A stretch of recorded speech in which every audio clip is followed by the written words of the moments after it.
Gallagher, we're just waiting on you for the most part, unless you got anything else you want to put out. No, it's just Yeah, you fire it up whenever you want, Big Daddy. Hell yeah, dude. How much money God you bless you. got?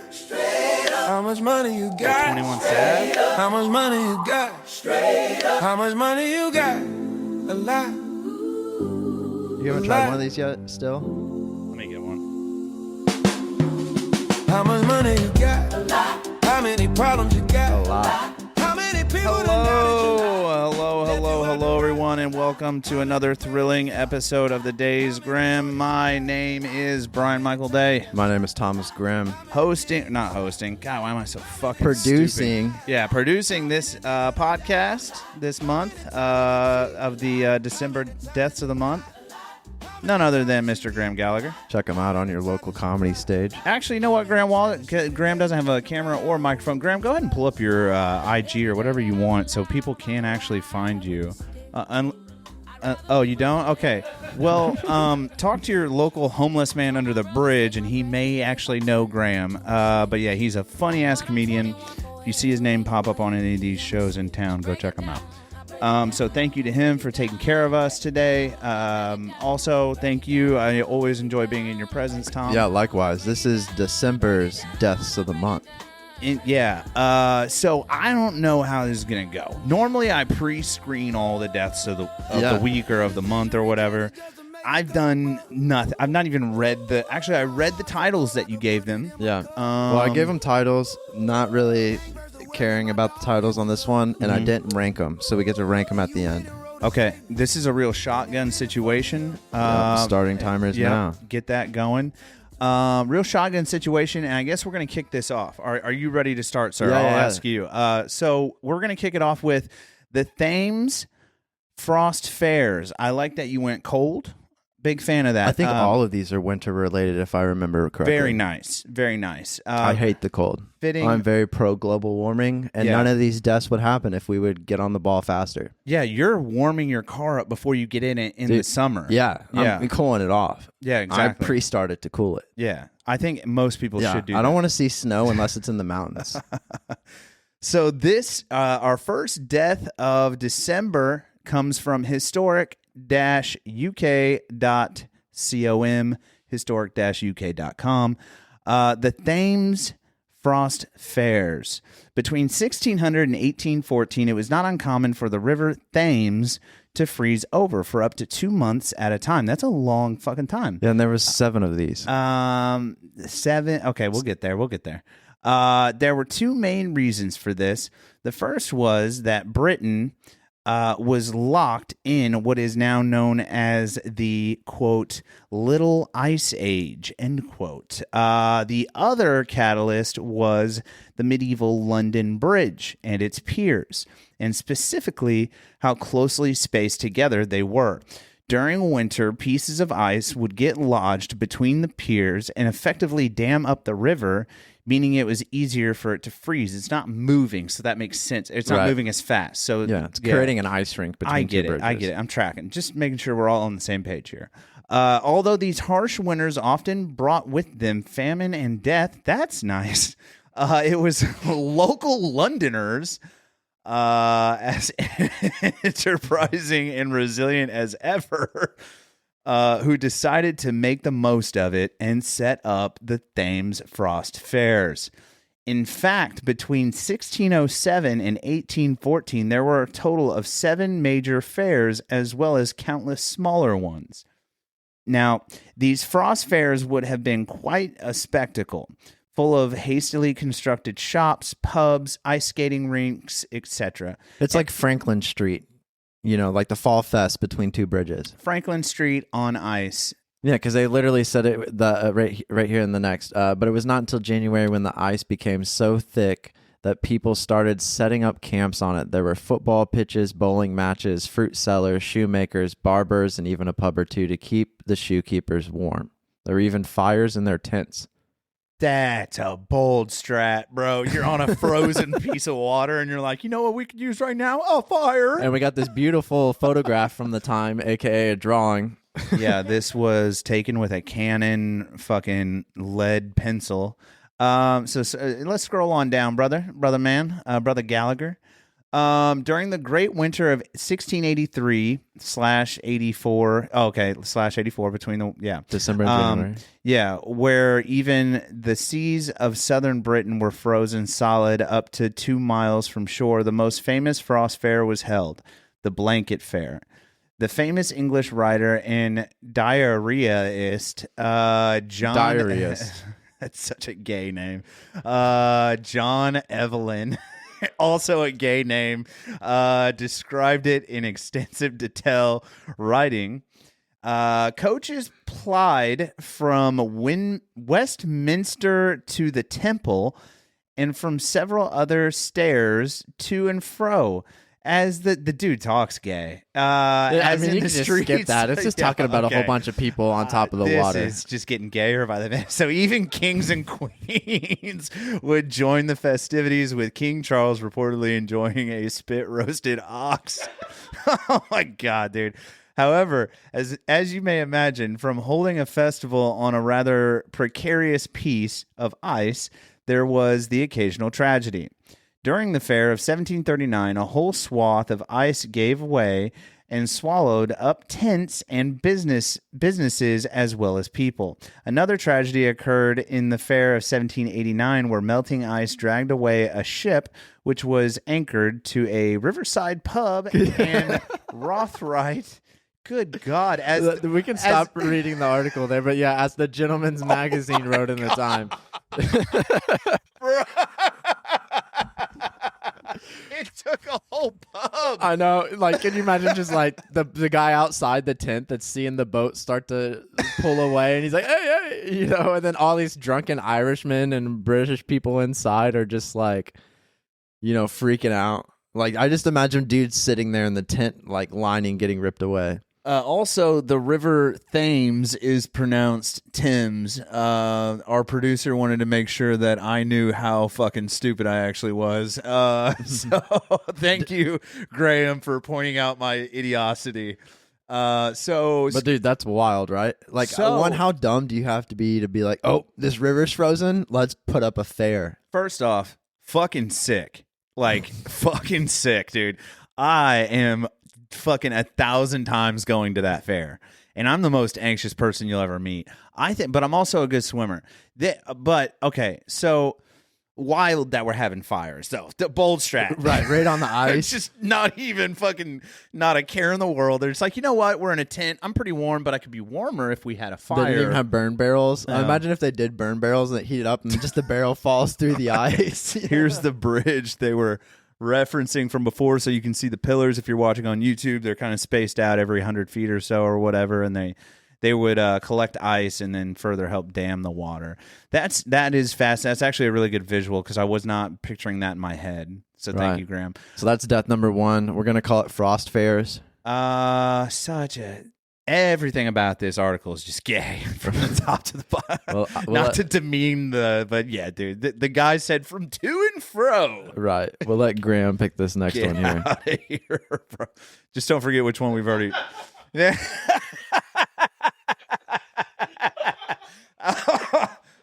we go. This next one comes from Snopes.com. That is SNOPES.com. Here we go. Man dies of hypothermia in an unplugged freezer. Read the little caption. A man locked in an unplugged freezer imagined himself freezing to death and died as a result. What in the fuck do you got going on? Hold on, go back up a little bit. No, go back it doesn't matter. Just no. Go back up. This is from just for the contemporaries, April 30th, 2002. So, roughly a year and a half after.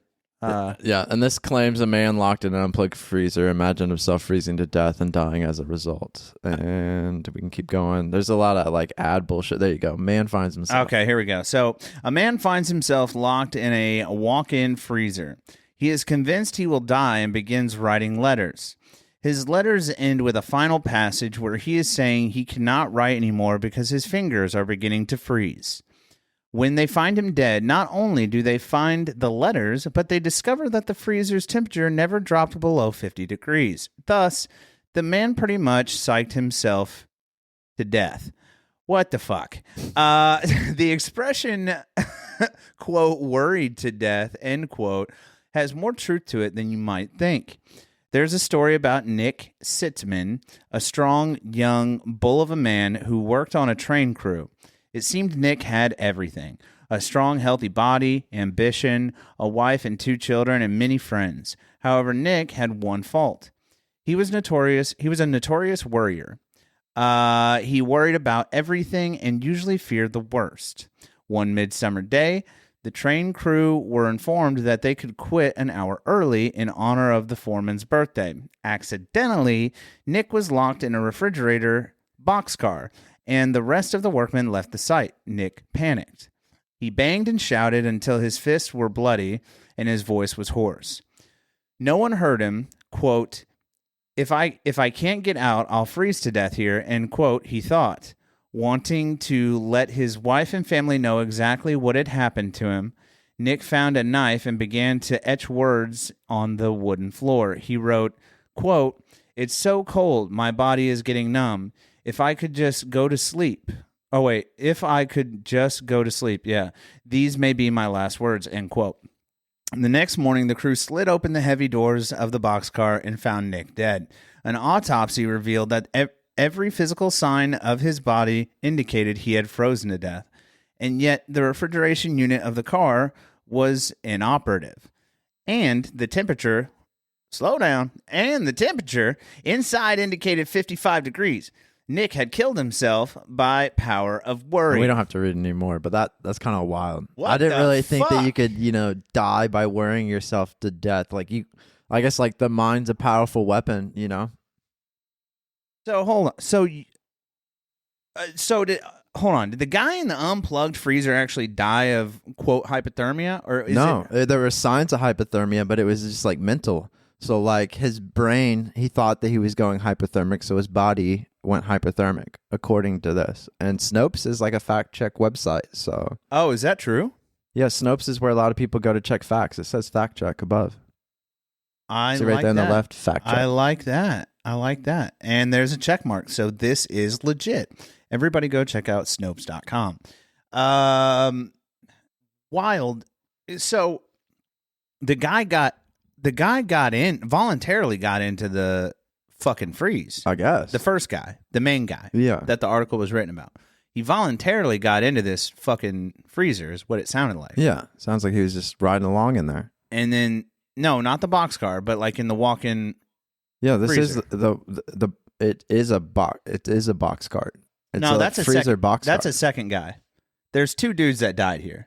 And the second one they used as an example from like the 1800s Gotcha. or whatever. Yeah. But the first guy voluntarily goes into this walk-in freezer yeah. and somehow got locked in there. Yeah. And then he starts to panic. Yeah. But he panics himself to death. Yep.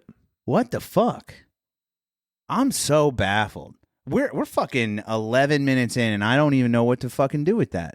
What do you do with that? How do you... Hypochondriacs beware, bro. Yeah, that's wild. I wonder if it works the same as like if you're in an elevator and you think the elevator's like falling, do you get fall damage? Does that bitch just fall out the sky? I don't know. You know what I mean? If I am in a tower and I'm worried that the tower will crumble, will it crumble? If I'm in a tower and I think that it's 9/11, And no plane hits it? It's a missile? if a plane hits a tower and no one's around when the plane hits a tower, Does the tower fall? Well, yeah, let's go on to the next one. This is not making any sense anymore, nor is it funny. Okay, here we go. Next source is one of my favorite sources, and I never know how to say it. Britannica. Britannica.com. That's Britannica.com. Britannica.com. And we're going to get into the Great Smog of London from 1952. Lethal smog that covered the city of London for 5 days from December 5 to December 9 in 1952. It was caused by a combination of industrial pollution and high-pressure weather conditions. The smoke and fog brought London to a near standstill and resulted in thousands of deaths. Its consequences prompted Parliament to pass the Clean Air Act 4 years later, which marked a turning point in history of environmentalism. background. Wish this would happen to LA. No shit. I think they're trying to burn it out. Is their game plan. Gotcha. So the phenomenon of, quote, London fog, end quote, long predated the crisis of the early 1950s, known as, quote, pea supers, end quote, for their dense yellow appearance, such as all-encompassing fogs, had become a hallmark of London by the 19th century. Could you imagine that yellow fog? Fucking call that guy that we interviewed from LA. I bet he's seeing that shit every day. Maybe. What was Chernobyl? Green fog? I don't know. It's a good question. Gray? Just ash? Probably. Sadness. But polluted fog was an issue in London as early as the 13th century due to the burning of coal, and the situation only worsened as the city continued to expand. Complaints about smoke and pollution increased in the 1600s, when ultimately ineffective legislation was passed under King James I to restrict coal burning. Rapidly increasing industrialization that began in the late 1700s made conditions even worse. These hazes were not natural formations of the atmosphere. Water vapor would stick to particulates released by coal-burning factories, producing dark, heavy clouds that impaired visibility. This variety of fog later came to be known as smog, parentheses emerging of the words smoke and fog. Thank you for clarifying. Which is funny. This term wasn't invented until the 20th century. Also, I fucking hate the name Londoner. Jesus. We couldn't come up with a better... Anyways. Air pollution reached a crisis in the 19th century with the spread of the Industrial Revolution. Clearly, that's a fucking problem. And the rapid growth of the metropolis. Metropolis? Yeah, metropolis. Metropolis. Sorry, my bad. The increase of domestic fires and factory furnaces meant that polluted emissions surged considerably. It was at this time that the fog-laden atmosphere of London portrayed vividly in the novels of Charles Dickens, Bangers, and Arthur Conan Doyle, never read him, emerged. The fogs of London could last up to a week, and fog-related deaths were reported on gravestones in the early 19th century. Despite the deterioration of public health, little was done to check the smog. Even the plethora of jobs that new industry provided and the comforts afforded by domestic coal fires. I just thought that was like pretty crazy. Like, could you Fucking imagine wild. like just On like the all the gravestone? fog we have here, and we're like in whatever they classify as like the forgotten industrial area. Like that, we have like the worst pollution here in Evansville from like all the we were all even, the plants around here Dude, and everything. It's so bad. We were talked about on Joe Rogan. Right. That's how fucking bad it is. Right. We are JRE famous. And then I was like, yo, this is wild. This could low-key happen here. So moving on into the event. I mean, you don't really have to cover any more of this article. I don't. You got the gist of it. So people were just dying from Fog. inhalation? Yeah. Like inhaling it, and it caused, like a bunch of people to go to the hospital, abandoned cars. What were some of the, there was a spike in deaths and hospitalizations. Like there were related indoor plays and concerts that were canceled due to the audience unable to see the stage, and crime on the streets increased. It's like that scene from Batman where Ra's al Ghul releases whatever that air chemical is, like, fucking. So it sounds like pneumonia and bronchitis was running rampant. Yeah, herds of cattle apparently choked to death. The fog lasted 5 days. Could you imagine just not being able to see around the street corner, and then like on the 5th day the fog goes away and there's just bodies? Looks like fucking apocalypse now. Right. Just fucking dead Vietnamese Later people everywhere. this says right here, fatalities which amounted to about 4,000 people.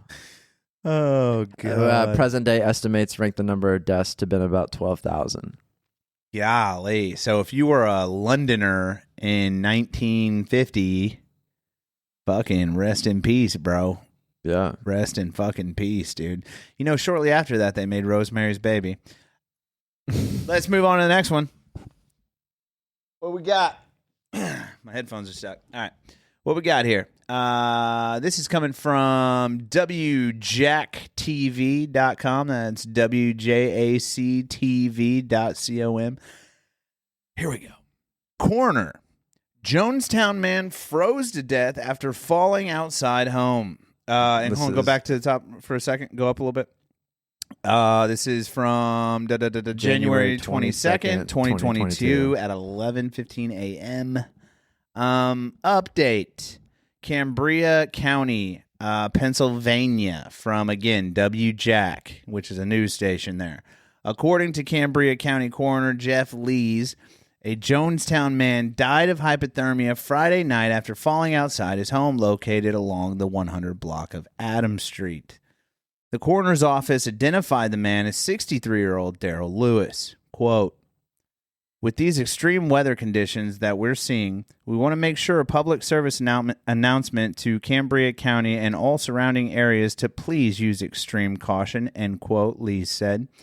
Lees has ruled his death as accidental, but says the investigation is still ongoing. Quote, he was found partially clothed. And when I looked this up, he was found naked. Wild. All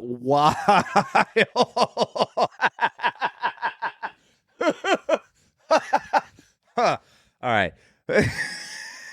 A lot of times when somebody is experiencing hypothermia, we often see them stripping down their clothes and taking their clothes off because of the heat that they feel when they're actually freezing.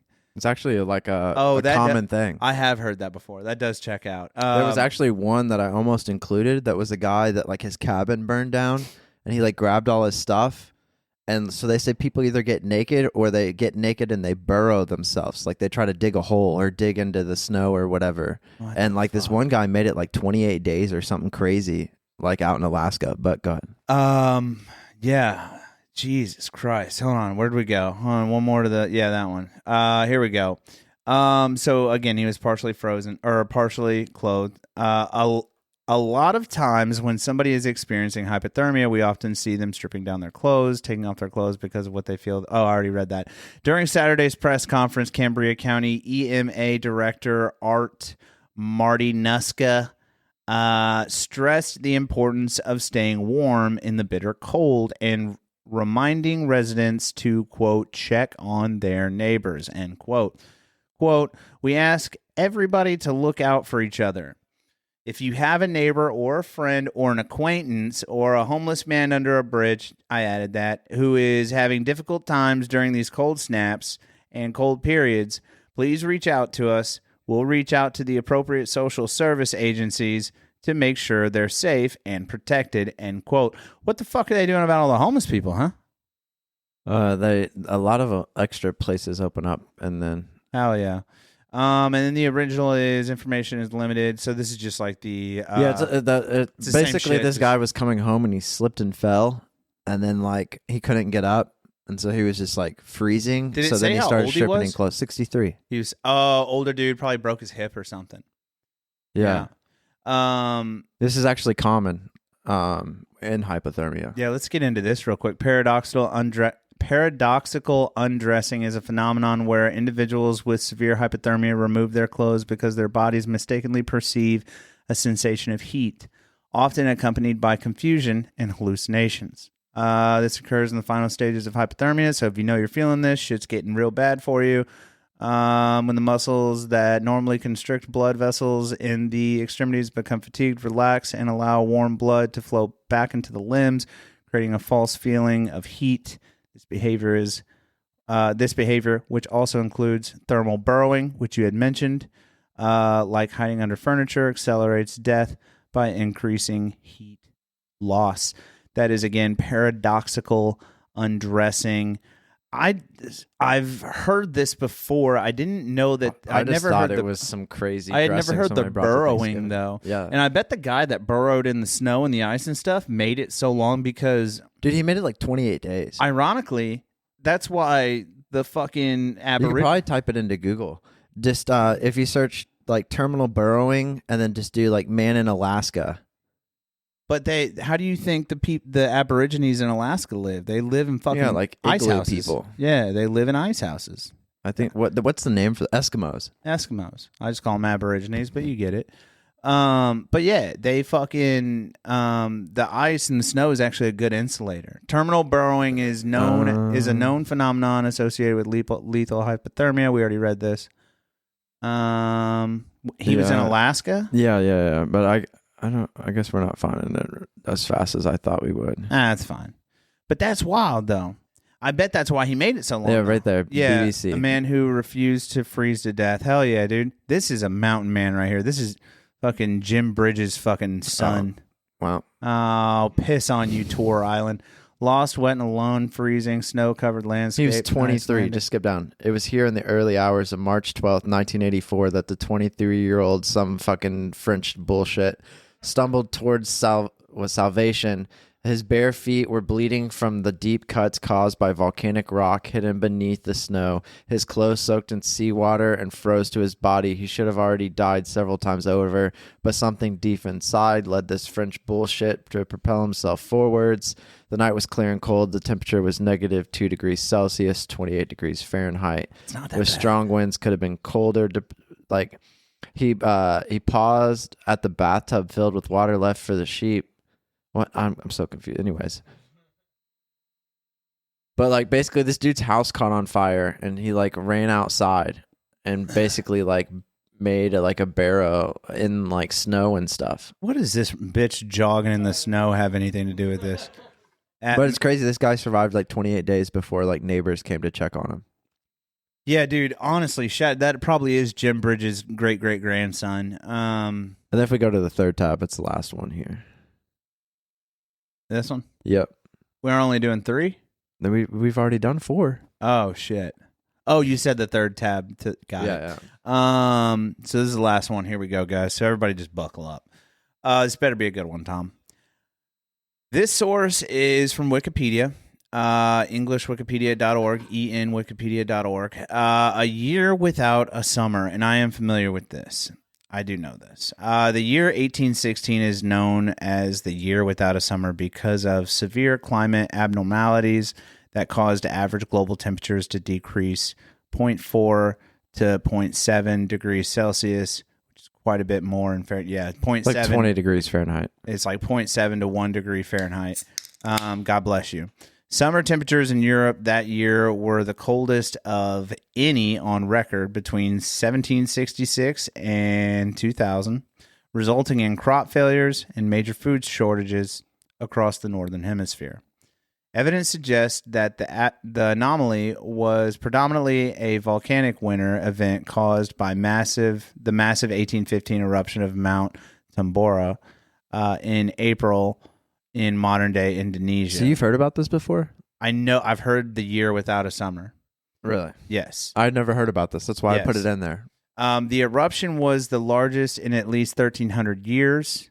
Its effect on the climate may have been exacerbated by the 1814 eruption of Mayon in the Philippines. The significant amount of volcanic ash and gases released into the atmosphere blocked sunlight, leading to global cooling. Countries such as United Kingdom of Great Britain and Ireland and Bourbon Restoration, that's such a weird name, Bourbon Restoration, France, is that a town? Whatever. France experienced, I think that's significant hardship. That's a typo. Some asshole paid $20 to add that to this Wikipedia. It's actually just a period of French history, which is wild. Oh, okay. Gotcha. Okay, where were we? And Bourbon Restoration France experienced significant hardship with food riots and famine becoming common. The situation was exacerbated by a lot of exacerbation. That's hot. The situation was exacerbated by the fact that Europe was still recovering from the Napoleonic Wars. Napoleonic Wars, adding to the socioeconomic stress. North America also faced extreme weather conditions. In the eastern United States, a persistent, quote, dry fog dimmed the sunlight, causing unusual cold and frost throughout the summer months. Crops failed in regions like New England, leading to food shortages and economic stress. These conditions forced many families to leave their homes in search of better farming opportunities, continuing to westward expansion. See, this doesn't really go into like like a story about deaths, but you can only assume that thousands died. Actually, zoom out a little bit. Do we have like a death toll? Is there like anything about lives lost? We could probably Google it. Yeah, how many lives were lost in the? Let's just do that. What was the year? 1816. The year without a. Yeah, let's just pull up a damn Google. Yeah, lives lost in the year without a summer. 1860. Yeah, that'll work. Oh, it says right there, more than 65,000 people. Ooh, that's a spicy. More than 65,000 people died as the disease spread out of Ireland. Long-running Central England temperature record reported the 11th coldest year. Millions of deaths worldwide. It's crazy. With a notable surge in mortality due to famine disease in the 1815 Mount Tambora eruption. Of course, people got clapped during the eruption, dude. Jesus Christ. That's wild. Holy fuck, Knuckle. I didn't know it was that bad, though. Now, you ready to rank these? Let's fucking rank them, daddy. For me, number 5 has got to be the dude that dies of imaginary hypothermia. Such a weak way to Such die. a softie. Yeah, like, dude is flaccid as fuck. Like, Right. how much of a simp do you have to be to fucking amp yourself up into death? Right. How much of a hypocondo are you that you're like, I'm going to die, I'm going to die, I'm going to die, and then you fucking Die. kill yourself thinking you're going to... Right. 5. Easy 5. Easy 5. Now I'm gonna pull out a wild card here. I'm going 4. 4 is the Londoners, the fog. Kind of weak. The fog? Yeah, not a big fan of that one. Okay. Not a big fan of that one. Mostly because like it's still a thing. Like, you know what I mean? And like To a degree, to a lesser degree. And this is a relatively relatively contemporary article, 1952, because we don't have like a year that we cover all years, like the history of man, but relatively contemporary, and like this is still kind of a fucking issue. Right. I mean, and also we didn't get a lot of information on like how many people or like what they died thereof. I'm calling this one 4. How do you feel about that? I could be cool with 4 as long as 3 is the year without summer. Because those are just kind of broad strokes. I'm going. Yeah. Because what else do we have? Oh, yeah. Yeah. Dude, and I think that the guy that froze to death naked, that's number 2.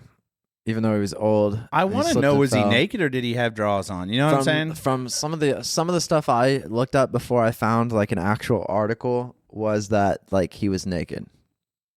But I mean, it's an old man, so like maybe just pants around his ankles, and they were like, they weren't off completely. And maybe he still had socks on. Then it's not gay. Yeah, well, then he's not completely naked. It is gay if your socks are on. I can't remember the rules. So you're saying if he has pants on, you're calling it 2? I'm saying even if he's got socks on, I'm calling it 2. Now, what if he's total nude, birthday suit? Does that bump up to 1 for you? No. Really? Yeah. Really? Yeah. That's a nudger for me. Is it? Real close. He didn't have much of a nudger.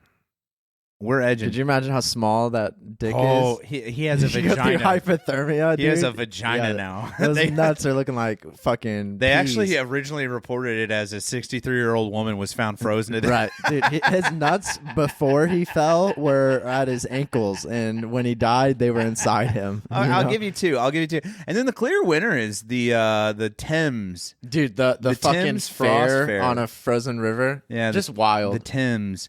Or I think I've heard it called, actually, now that I'm saying the word Thames, I've heard it called the Thames. I know the Thames. That actually checks out.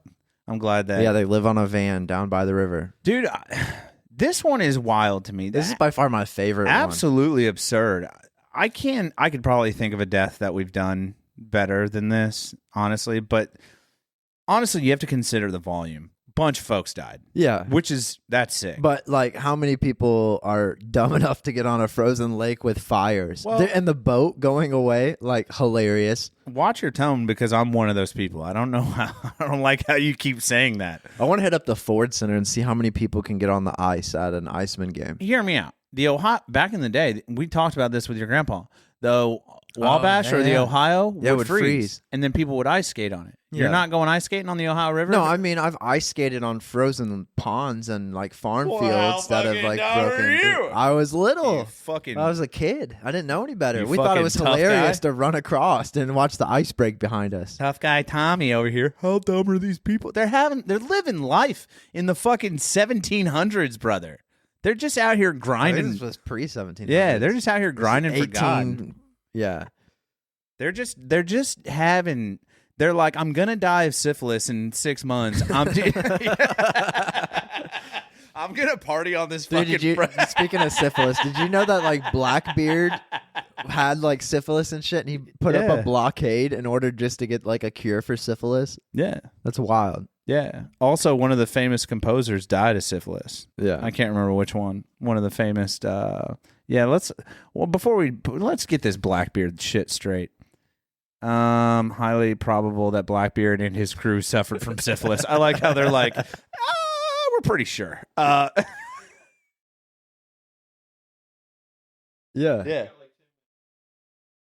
Yeah, dude. I don't give a shit, dude. Do people die? Is it related to syphilis? Okay, cool. Is it related to syphilis? Does it have anything to do with syphilis? So here we go.